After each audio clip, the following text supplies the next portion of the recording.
Like for many Australians, Kerry Dare's home is her world.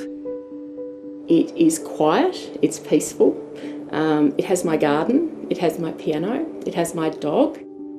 The 45-year-old bought her house north of Hobart 5 years ago when she was working as a florist. But she's suffered multiple health issues since and now relies on a disability pension for income.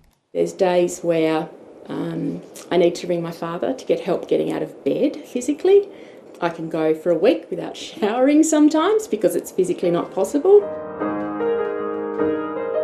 It's meant she's had to withdraw money from her superannuation to pay her mortgage. I was always taught that superannuation was a bit of a holy grail. Nowadays, it is far more sensible for me to use it whilst I'm looking down the barrel of homelessness. Superannuation can be accessed early due to severe financial hardship, compassionate grounds, terminal illness or an incapacity to work.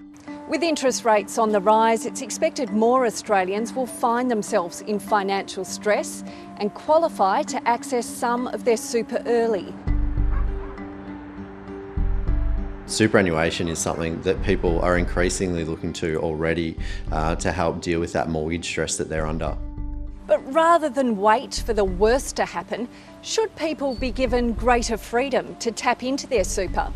I've proposed we unwind Australia's superannuation system. A Productivity Commission inquiry in 2019 found Australians pay over $30 billion a year in fees on their super. And it's estimated superannuation tax concessions will cost the Australian government more than $50 billion this financial year, and it's a figure which is growing. The tax breaks on superannuation are worth roughly what the age pension is worth as a whole. So we could pay twice the age pension with the same budgetary effect because the tax breaks for super are so large. The federal government has plans to cap superannuation tax breaks for people with balances of $3 million or more, but it's opposed to easier early access to retirement funds. The cost of taking out money when you're younger really does compound across your lifetime. Super Consumers Australia says while there's room for fixes in the system, it's still the best way to retire comfortably. Otherwise, the situation is, full age pension, which is going to keep you just above the poverty line if you're a homeowner, but it doesn't do much more than that. Kerry Dare is realistic that she'll have run out of super by the time she reaches retirement age. She's hoping what remains of her nest egg will be enough to help her ride out the coming interest rate rises, but she knows it's going to be tough. It's quite frightening. I don't know what to expect a lot of the time.